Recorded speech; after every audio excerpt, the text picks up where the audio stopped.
अस्सलाम वालेकुम वरहमतुल्लाह। मेरा नाम तलहा पटवेकर है और आज हम लोग जिन शख्सियत के साथ है उनको कोई तारुफ की ज़रूरत नहीं है, कोई तारुफ के मोहताज नहीं है। कई सालों से पैनल नंबर 8 में खुशदिली से काम कर रहे सम्मान फाउंडेशन के प्रेसिडेंट हमारे साथ है। तो मैं अंसारी रुखसाना शकील और रुखसाना बाजी का तहे दिल से इस्तकबाल करता हूँ कि वो हमारे साथ आए।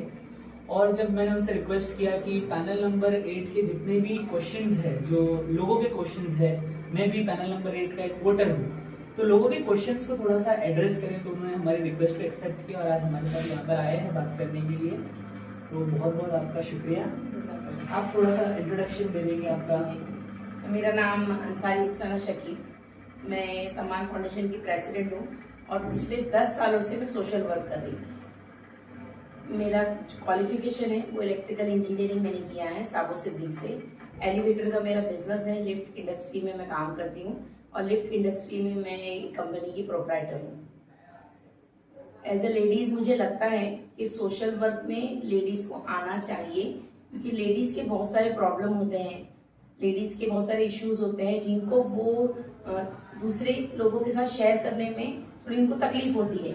जो उनके प्रॉब्लम है एक लेडीज ही अच्छे ढंग से सुन सकती है, उसको समझ सकती है, उसको दूर कर सकती है। और अल्हम्दुलिल्लाह यही सोच के साथ में मैंने सोशल वर्क में एंटर किया और काफी काम भी किया। 10 सालों से मैं काम कर रही हूँ। जी, आपका मतलब एक पुराना हिस्ट्री है। जैसे सम्मान फाउंडेशन के बैनर के अंडर में आप बहुत कई सालों से मैं देख रहा हूँ, जैसे 8 से 10 साल हो गए तकरीबन इसी एरिया में आप सोशल सर्विस कर रहे हैं। तो मेरा पहला क्वेश्चन आपसे यही रहेगा कि सोशल सर्विस के बाद आपने ये कैसे डिसाइड किया कि आप पॉलिटिक्स की तरफ बढ़ना चाहिए? क्योंकि ये सबसे बड़ा क्वेश्चन लोगों के माइंड में रहता है। एक जनरली लोगों को थोड़ी सी बात खटकती है, क्योंकि लोग इसको ऐसा देखते हैं कि अब इंसान के अंदर लालच आ गई है जब वो पॉलिटिक्स की तरफ मुड़ा है। तो इसको आप कैसे देखते हैं, कैसा डिफेंड करते हैं? सही है, लोग ऐसा सोचते हैं। काफी लोगों की ऐसे सवाल भी मुझ तक पहुंचे हैं कि आपको अचानक कि सियासत क्या सूझी जी। तो इसका जवाब ये है कि मेरी नजर में नगर सेवक मतलब नगर की लोगों की सेवा करने वाला सोशल वर्कर, एक खिदमत करने वाला इंसान, वही नगर सेवक बनना चाहिए। सेवा और सियासत ये अलग अलग नहीं है, इसको अलग अलग बना दिया गया है कुछ लोगों ने। वहां के वार्ड की, वहां के लोगों की खिदमत करने वाले को ही चुनकर महानगर पालिका में भेजा जाता है ताकि वो वहां के लोगों की प्रॉब्लम को सॉल्व कर सके। नगर सेवक का काम ही सेवा करना है। अच्छा जी, बिल्कुल। मतलब मैं आपके आंसर से सहमत हूँ। मतलब जो काम एक नगर सेवक करना चाहिए वो आप ऑलरेडी कर रहे हैं, जैसा बिल्कुल उससे कई तरीके से बेहतर लेवल पे कर रहे हैं। तो ये एक आपको जैसे प्लेटफॉर्म मिल जाएगा वही काम को ऑफिशियली करने के लिए, ऑफिशियली करने। तो अब तक के जो इस पैनल का स्टेटस है उस पे आपका क्या कमेंट है? मतलब जैसे अभी हम देख सकते हैं कल्याण में फिलहाल 31 पैनल्स बनाए गए हैं, 121 वार्ड्स है। तो बाकी के वार्ड्स के कंपैरिजन में अभी तक के जो काम पैनल नंबर 8 में जो 4 वार्ड है ABCD, इसमें जो काम हुआ है पिछले 10, 15, 20 सालों में, उस पर आपकी क्या राय है? उस पे मेरी राय बोलने से पहले आप एक बार वार्ड का चक्कर लगा के आइए। आपको किसी की से राय पूछने की जरूरत ही नहीं होगी। आप एक चक्कर जो कल्याण के दूसरे इलाके हैं, जैसा खड़कपाड़ा हो गया, वो इलाके में एक चक्कर लगाइए और एक चक्कर हमारे वार्ड में लगाइए। और उसकी मैं आपको ये भी बात बोलूंगी, वहां पे जितने लोग उम्मीदवार होंगे उससे कई ज्यादा उम्मीदवार यहाँ खड़े हैं। बिल्कुल, मतलब ये माइनॉरिटी का इलाका है, माइनॉरिटी में यहाँ पर उम्मीदवार बहुत है, लेकिन लोग जिससे उम्मीद करते हैं कि वो उनकी उम्मीदों पर उतरे खड़ा, ऐसे लोग हमको नहीं मिल रहे। लोगों की उम्मीदों को पूरा करने वाला हमको नगर सेवक अभी तक नहीं मिला, और अगर मिला होता तो आज हमारे जैसे सोशल वर्कर को इस पे नहीं आना पड़ता। बिल्कुल।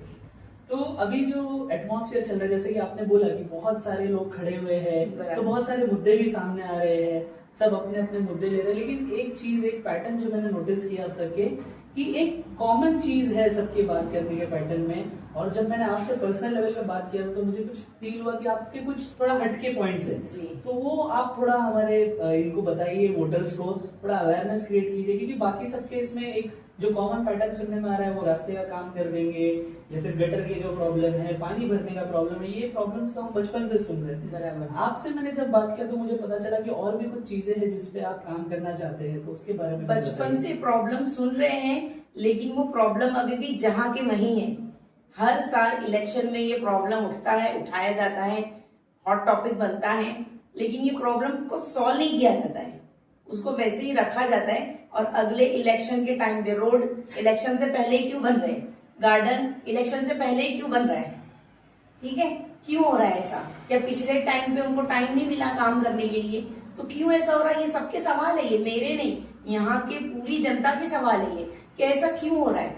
और मेरी नजर में जो अभी मैं कैंपेन करने जहां गई थी, वहां पे एक नॉन मुस्लिम ने मेरे से ये सवाल किया, मेरे से इत्तेफाक रख के मेरा जो कैंपेन मैंने उनको किया, एक्सप्लेन किया, मेरा विजन बताया, तो उन्होंने इतनी खुश हुई वो लेडीज, उन्होंने कहा पहली बार ऐसा कोई हमारे पास आया है जो गटर और सड़क से ऊपर हटके हमारे बच्चों को एजुकेशन के लिए सोच रहा है, एजुकेशन के लेवल की बात कर रहा है।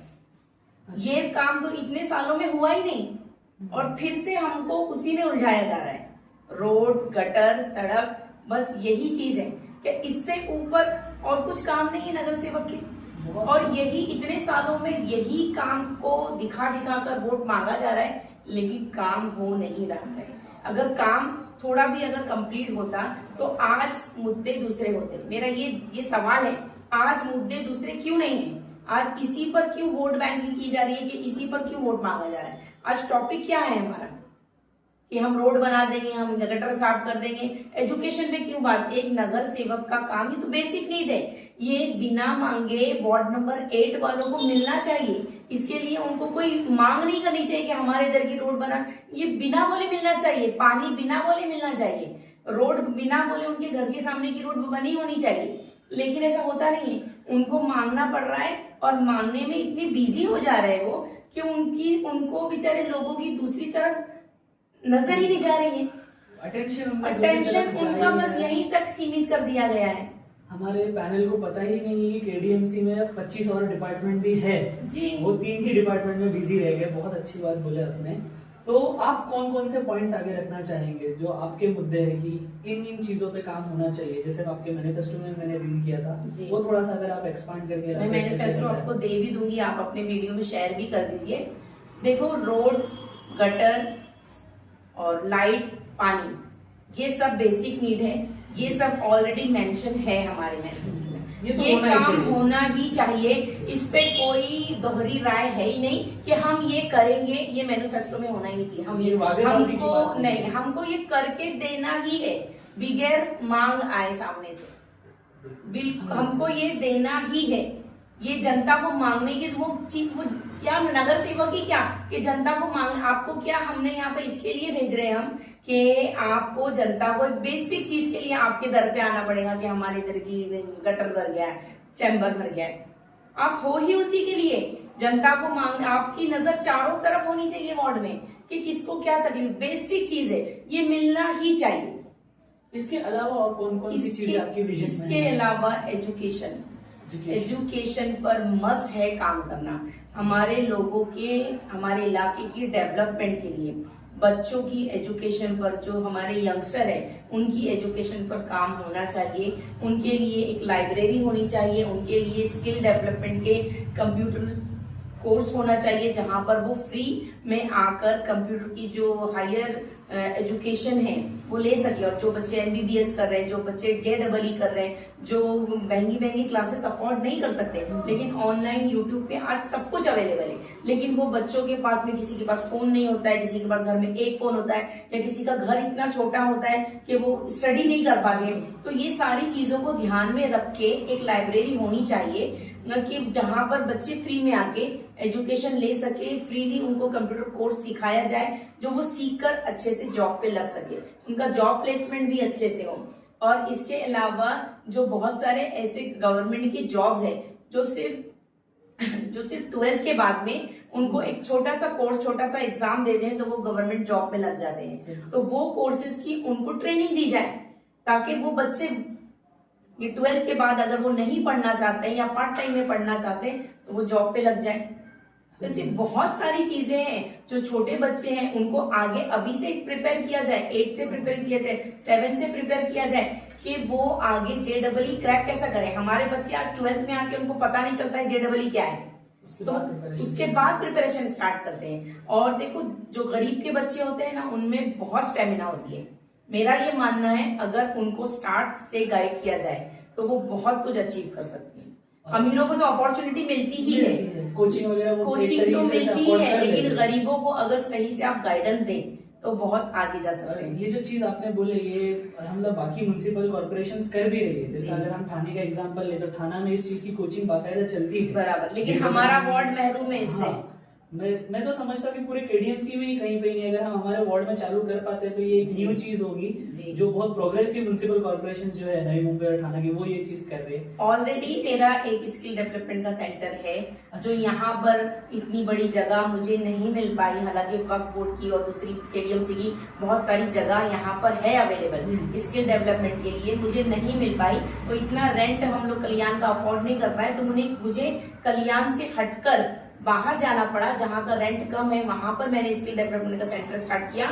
और आपको मैं बताऊं 99% कल्याण के बच्चे पैदल बोलो, रिक्शा से बोलो, साइकिल से बोलो, वहां पर आते हैं और कंप्यूटर का फ्री कोर्स कर रहे हैं। तो अगर यही चीज कल्याण में हो जाए तो मेरे बच्चों को उतनी आसानी होगी।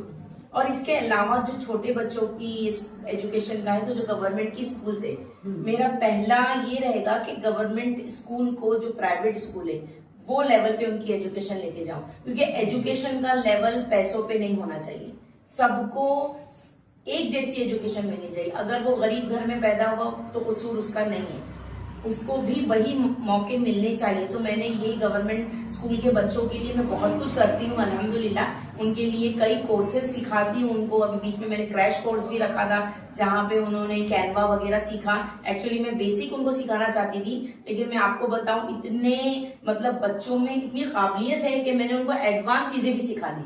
अच्छा। और अल्हम्दुलिल्लाह वो सीख भी गए। मतलब बच्चे रिस्पॉन्ड करते हैं, बस कोई पहुंचने वाला चाहिए, पहुंचने वाला। और आज भी बच्चे मुझसे डिमांड करते हैं अच्छा। कि बाजी और क्या सिखाएंगे आप उनको, और क्या सिखाएंगे आप, यहाँ पे कुछ स्टार्ट कीजिए ना, आप कल्याण में कुछ स्टार्ट कीजिए ना। तो जरूर अगर मुझे मौका मिला तो मैं जरूर अपने बच्चों के लिए काम करूंगी। तो और ये एजुकेशन का मतलब आपका आइडिया बहुत अच्छा लगा। इसके अलावा और कुछ चीजें जो आप बताना चाहते थे उस पर थोड़ा सा, जैसे वुमेन एम्पावरमेंट की आपने उनसे बात किए थे या फिर सेफ्टी के लिए, रोड सेफ्टी के लिए जो CCTV कैमरास, कुछ उस पर थोड़ा सा elaborate। जी, मेरे मैनिफेस्टो में वो चीजें हैं कि हमको रोड्स पर चौक पे जो मेन यहाँ पे जहाँ पे प्रॉब्लम्स होती है वहां पे हमको कैमरा होना चाहिए और वहां पे बच्चों की सेफ्टी का ख्याल होना चाहिए। CCTV कैमरास हमारे एरिया में एक भी नहीं है, बाकी वार्ड्स में है, होना चाहिए वो। और लाइट्स का भी हमारे यहाँ पे दिन में लाइट्स कभी चालू रहती है, रात में कभी लाइट्स होती नहीं है, तो वो भी प्रॉपर मैनेजमेंट होना चाहिए। वो इंशाल्लाह ताला हम इंशाल्लाह जीत कर आएंगे तो जरूर हम इस पे ध्यान देंगे और ये करके बताएंगे। और इसके अलावा हमारे इधर सबसे बड़ी समस्या जिसका इशू बनाया गया है और जा भी रहा है कचरे की, तो ये अगर उसको प्रॉपर मैनेजमेंट से किया जाए तो ये कोई इशू नहीं है। कचरा क्या खाली हमारे ही वार्ड में निकल रहा है, कचरा दूसरे वार्ड में नहीं निकल रहा है कि वो लोग खाना नहीं पका रहे हैं, क्या हम ही लोग खाना पका रहे हैं और खा रहे हैं, दूसरे वार्ड में कचरा कहाँ जा रहा है, उनके वहां पे कचरा रोड पे क्यों नहीं दिखाई दे रहा है? क्योंकि एक सिस्टम है हमारे यहाँ पे, वो सिस्टम लोगों को सिखाया नहीं जा रहा है, बताया नहीं जा रहा है, गाइड नहीं किया जा रहा है, तो वो अप्लाई नहीं हो रहा है। तो वैसा प्रॉपर सिस्टम यहाँ पे होना चाहिए और इंशाल्लाह ताला हम इस पर जरूर काम करेंगे। ये सिस्टम के बारे में आप बोल रहे हैं, इसका थोड़ा सा आइडिया दीजिए, क्या मतलब वो जो रिसाइकलिंग की आपने बात बोली है, रिसाइकलिंग की पहले तो कचरे को कैसे सेग्रीगेट करना चाहिए वो होना चाहिए, वो पूरा सिस्टम होना चाहिए। और उसके बाद प्लास्टिक का कचरा ये अलग निकालना चाहिए। अलग कोई क्यों निकालेगा, इतना टाइम वेस्ट क्यों करेगा? क्योंकि प्लास्टिक को जो हमारे लोगों का हमारा ऐसा प्लान है कि वो प्लास्टिक हम घरों घर जाके उनसे ये खरीदेंगे। अच्छा, हमारा कुछ एक परचेस कर सकते हैं, परचेस करेंगे। अब कोई लेडीज को, घरेलू लेडीज को अगर कचरा बेच के पैसे मिलते हैं तो वो कचरा रोड पे लाके फेंकेगी या घर में जमा करेगी? ऑफकोर्स घर में जमा करेगी। तो उसकी प्लास्टिक से जो भी चीजें जो भी ये करेंगी, प्लास्टिक जमा करेंगी, वो एक डंपिंग हम एक एरिया रखेंगे जहाँ पे सारे प्लास्टिक जमा करेंगे। और उसके बाद में एक प्लांट है, वो प्लांट में हम वो प्लास्टिक को भेज कर पैसे से जब वो प्लास्टिक लेंगे और फिर प्लांट में वो प्लास्टिक को भेजेंगे और उसके वो वही वेस्ट प्लास्टिक से कुर्सी, टेबल, ये सारी चीजें हम बनाएंगे। और हो रहा है। ये मेरा जो ये ख्याली पुलाव नहीं है, ये ऑलरेडी इम्प्लीमेंट हो रहा है दूसरी जगह होता है। लेकिन हमारे लोगों को आज ये सुनेंगे तो उनको ऐसा लगेगा ऐसा भी होता है। हाँ, ऐसा लग रहा है कि बहुत ख्याली बातें, बहुत ख्याली, लेकिन ये ऑलरेडी हो रहा है। और वो प्लास्टिक से हम जो ये बेंचेस बनेंगे, कुर्सी बनेंगे, वो हमारे स्कूल में जो स्कूल अच्छा काम कर रहे हैं, ये कल्याण में बहुत सारे स्कूल से अच्छे, उनको हम डोनेट कर सकते हैं। गार्डन जो बन रहे हैं, मोहल्ले जो बन रहे हैं, वहां पे बेंचेस लगा सकते हैं जहाँ पे हमारे बुजुर्ग बैठे आराम करें। तो बहुत कुछ काम हो सकता है, सेल कर सकते हैं, वो सेल के पैसे हमारे औरतों को मिल सकते हैं।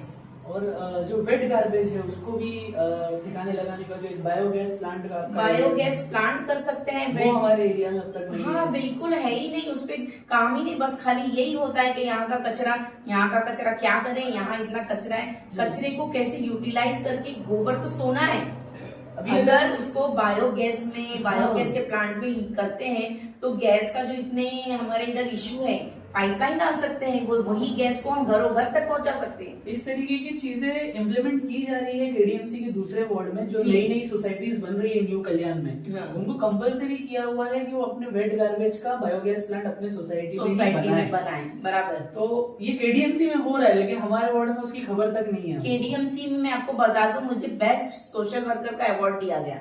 जो ये सफाई और ये कचरे का सेग्रीगेशन, इस पर हम ऑलरेडी काम कर रहे हैं। तो इंशाल्लाह ताला हमारे वार्ड में भी हम काम करेंगे। ये चीज के लिए अवेयरनेस की जरूरत है और इम्प्लीमेंटेशन की जरूरत है। काम करने वाले की जरूरत है, सिर्फ वादे करने वालों की जरूरत नहीं है। तो ये मतलब आपके 2-3 पॉइंट एजुकेशन के हो गए, और बाकी इसके अलावा वुमेन एम्पावरमेंट से रिलेटेड जो आपसे बात हुई थी उसके बारे में आप नारी सशक्तिकरण तो होना ही चाहिए। देखो, माइनॉरिटी का एरिया है, माइनॉरिटी के नाम पे लोग वोट मांगते हैं, लेकिन माइनॉरिटी की लेडीज के लिए क्या करते हैं?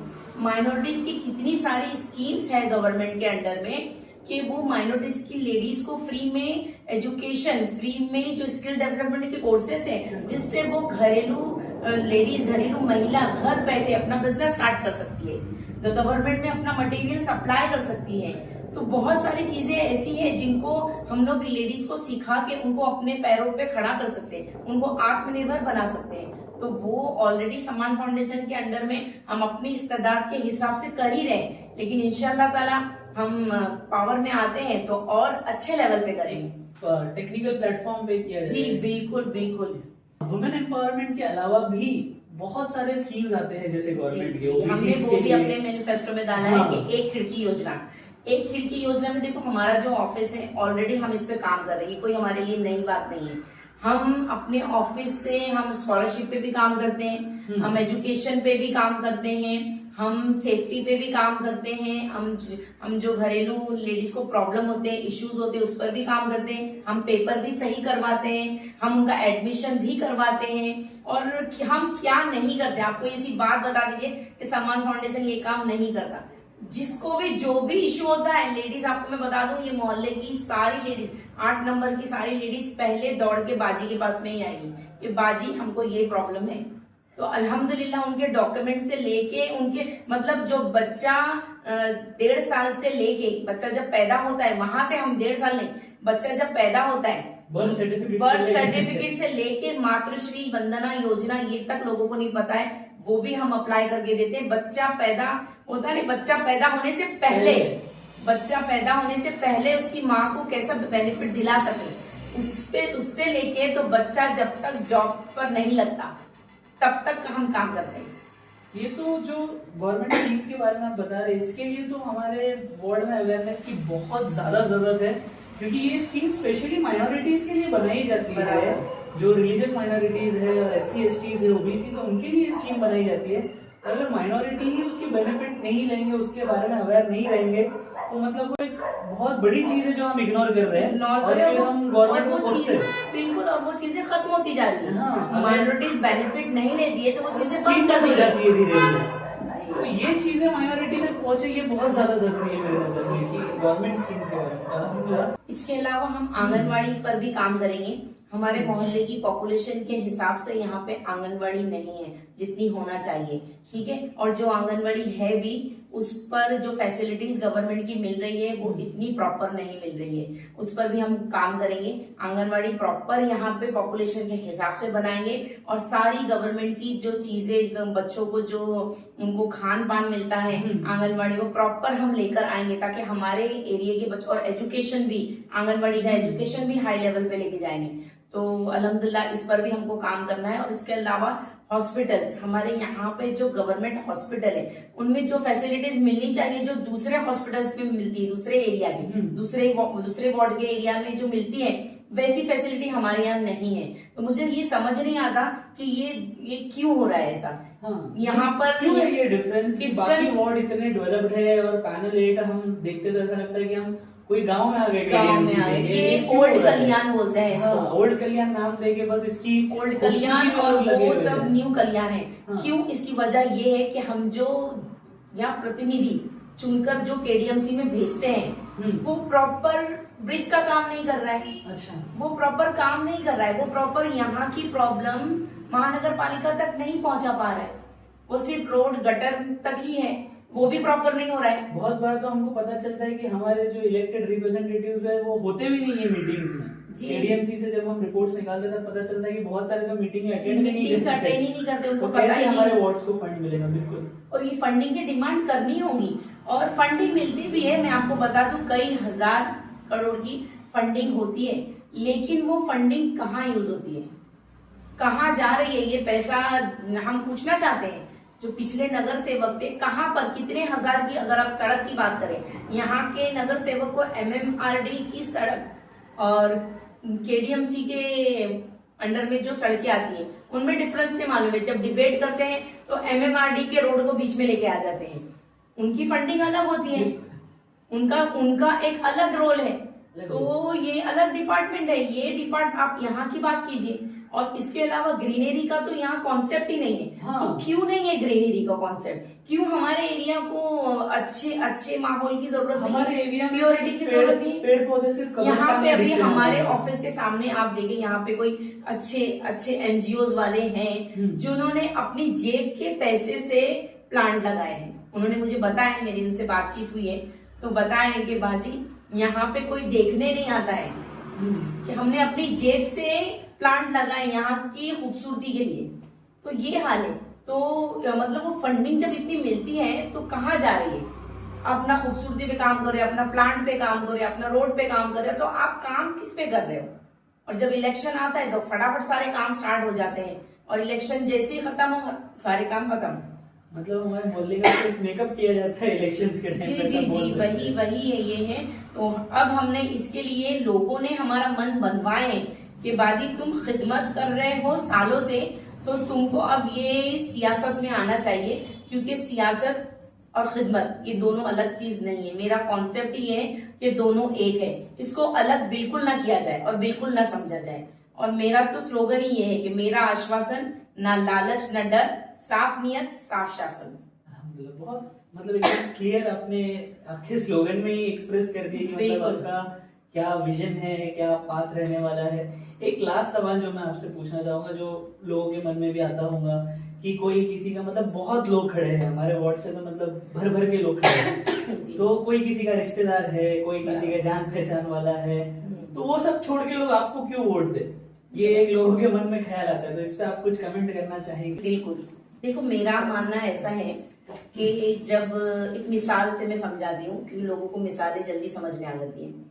जब हमारे घर में कोई रिश्ता लेकर आता है, हमारी बहन बेटी को रिश्ता लेकर कोई आता है, तो वो अगर कहेगा कि आपकी बेटी का रिश्ता दे दो, मैं शादी होने के बाद कमाऊंगा और ये 500,000 रुपए की पैसे रखो, आपको काम आएंगे, आप मेरे को बेटी दे दो, मैं शादी होने के बाद जरूर कमाऊंगा, मैं इसको बिल्कुल भूखा नहीं रखूंगा और बहुत खुश रखूंगा। आपका जवाब क्या रहेगा बताओ? नहीं, ऐसे कैसे देते? आप दोगे 500,000 की पैसे लेके, चलो ठीक है इसने मुझे 1,000 रुपए दिया मैं दे दूं? नहीं, बिल्कुल चांस नहीं, आप नहीं दोगे। आप बोलोगे कि आपको शादी करना है, पहले आप कमाओ, अपने पैरों पे खड़े हो, उसके बाद रिश्ता लेने आओ। मैं बोलती एक बहन के लिए आप इतना सोचते हो, तो हम अपने पूरे इलाके की, यहाँ की पूरे इलाके की बागदौड़ किसी ऐसे शख्स के हाथ में कैसे दे दे जो वो काम ही नहीं कर सकता है, जिसका बैकग्राउंड हमने चेक नहीं किए, जो कभी इसने हमको कुछ काम करके नहीं बताया, वो ही आश्वासन पर हम दे सकते हैं? बिल्कुल नहीं दे सकते, हमको चेक करना चाहिए। और देखो इसीलिए, और अभी तो पैनल की वोटिंग है, बहुत ज्यादा लोगों को कंफ्यूजन होता है। बिल्कुल। और सब लोग, मैं आपको बता दूं कि सब लोग सिर्फ दूसरों की मार्केटिंग का आप देखोगे, पैनल में सिर्फ अपना नाम मेंशन कर रहे हैं, अपना लोगो मेंशन कर रहे हैं और बांट रहे हैं। हमारा जो कैंपेनिंग हम कर रहे हैं वो बिल्कुल इस तरीके से कर रहे हैं। सारे कैंडिडेट का नाम हमने शो किया है। अच्छा। लोगों को हम प्रॉपर, क्योंकि हम सोशल वर्कर भी हैं, है ना, जो हम बिल्कुल अलग नहीं समझते सियासत और सोशल वर्कर को। तो हम यही चीज से प्रूव कर रहे हैं कि हम अंधेरे में वोट नहीं मांगने जा रहे। हम ये किसी को ब्लैंक रख के हम ही को वोट दो, हम ही बेटर है, हम मिसगाइड नहीं कर रहे हैं उनको बिल्कुल जैसा के वहां पे नंबरिंग है, जो कैंडिडेट के नाम है बिल्कुल उस तरीके से दे रहे हैं। और हम बता रहे हैं, देखो ये हमारा नाम है, आपको लगता है कि हम काबिल हैं, हम अपने एरिया की जिम्मेदारी, क्योंकि लेडीज वार्ड है, लेडीज वार्ड है, तो मेरे हिसाब से लेडीज जो सक्षम महिला है उसी को चांस देना चाहिए। बल्कि ये नहीं कि लेडीज के नाम पे हस्बैंड आ जाए, लेडीज के नाम पे डैडी आ जाए, लेडीज के नाम पे भाई आ जाए, तो ऐसा हुआ तो ये लेडीज का इस्तेसाल है। मेरे नजर में एक लेडीज को आगे बढ़ने से रोका जा रहा है, एक सक्षम लेडीज का हक मारा जा रहा है। लेडीज का वार्ड है, गवर्नमेंट जब ये दे रही है, लेडीज को अपॉर्चुनिटी दे रही है, तो लेडीज को ही अपॉर्चुनिटी मिलनी चाहिए। क्यों? क्योंकि हमारे एरिया की जब महिला को प्रॉब्लम होगा, जब रोड, नाली, गटर, सड़क, एजुकेशन का कुछ भी प्रॉब्लम होता है, तो महिला के पास में आके इजीली बात कर सकती है। उनको ना कोई झिझक होगी, ना कोई प्रॉब्लम होगी, वो बिल्कुल आके बात कर सकती है। और लेडीज में आप जेंट्स को लेकर आ जाओगे तो फिर क्या फायदा हुआ वो चीज का? वो महिला वार्ड होने का मतलब ही नहीं है। जब 50% रिजर्वेशन महिला को मिल रहा है तो मेरे हिसाब से अपॉर्चुनिटी महिला को दी जाए। बिल्कुल, बहुत सही चीज आपने बोले, क्योंकि नजर में ऐसा आ रहा है कि लेडीज वार्ड से मोस्ट करके बी वार्ड से जो है ज्यादातर लेडीज जो खड़ी है वो बस फेस के तौर पे यूज की जा रही है, और फिर कोई और उनके बिहाफ में जैसा ये कर रहा है। ये तो वोटर को सोचना है कि कौन क्या कर रहा है, वोटर को नाम देखना है, वोटर को देखना, वोटर को डिसाइड करना है। देखो अपने वार्ड की, अपने घर की जिम्मेदारी, हम घर रेंट पे देने से पहले पूरा बैकग्राउंड निकालते हैं। तो आप 5 साल अपने एरिया की जिम्मेदारी दे रहे हो, हर चीज की जिम्मेदारी दे रहे हो, तो आपका पहला फर्ज ये बनता है कि आप चेक करो कि वो इंसान इस काबिल है या नहीं। आप कभी उसे पुकारोगे तो वो आपकी पुकार पर आएगा या नहीं आएगा, पहले आ चुका है या नहीं आया है। और एक चीज और की जा रही है, अभी हम वोटर से 1 to 1 बातचीत कर रही हूँ मैं कोई बड़ी रैली रोड पे बहुत लोगों को जमा करके ऐसी रैली पे नहीं विश्वास रखती हूँ। मैं 1 to 1, क्योंकि मैं पहले से ग्राउंड की हूँ, मैं ग्राउंड पे ही काम करती हूँ और ग्राउंड पे ही रहूंगी।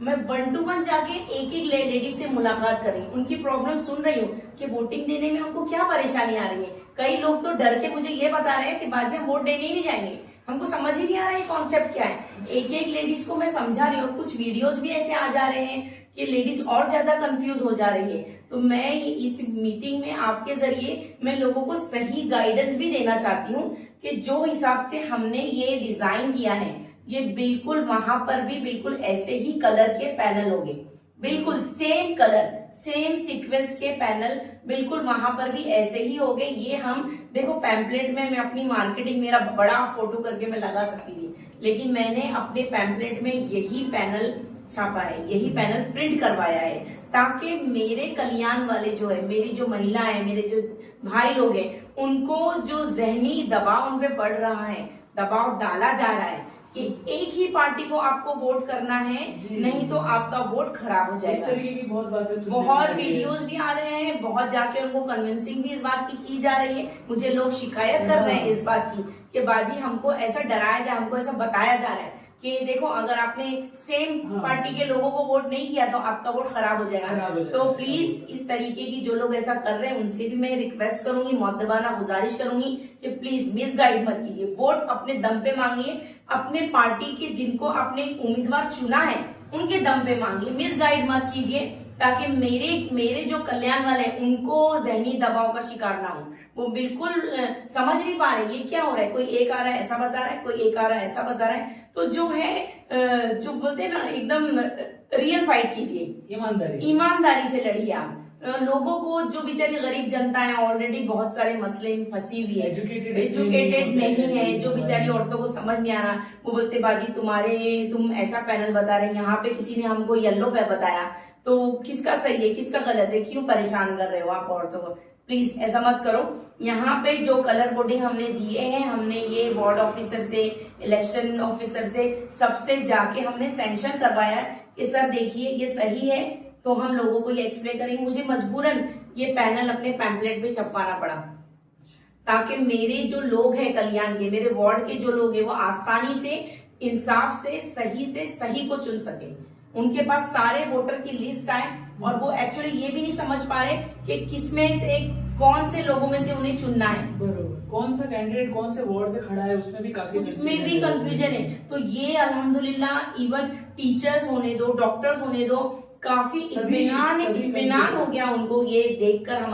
हमारी कैंपेनिंग से बहुत खुश है और कई तो हमारे से ये ले लिए उन्होंने लैमिनेशन। तो बाजी प्लीज आप रख के जाइए, इसीलिए हमने ये प्रिंट करवाया ताकि हर वोटर के पास ये पहुंचे। मैं कल्याण वालों से ये अपील करती हूँ कि मेरा ये पैम्पलेट तो मैं आपके घरों तक बिल्कुल पहुंचाने की कोशिश करूंगी, पहुंचाऊंगी, लेकिन कोई वजह से अगर आप तक मेरा ये पैम्पलेट नहीं पहुंच पाया तो आपको अगर कोई वोटिंग केस में दिक्कत हो रही है कि जानना है कि कौन उम्मीदवार कहाँ से खड़ा है, तो आप मेरे ऑफिस में आके ये पैम्पलेट बिल्कुल ले जा सकते हो ताकि आप टेंशन फ्री होके ऐसे उम्मीदवार को चुने जो बिल्कुल लायक हो, काबिल हो, ईमानदार हो और आपकी सेवा करने वाला हो, आपकी सेवा करता आया हो।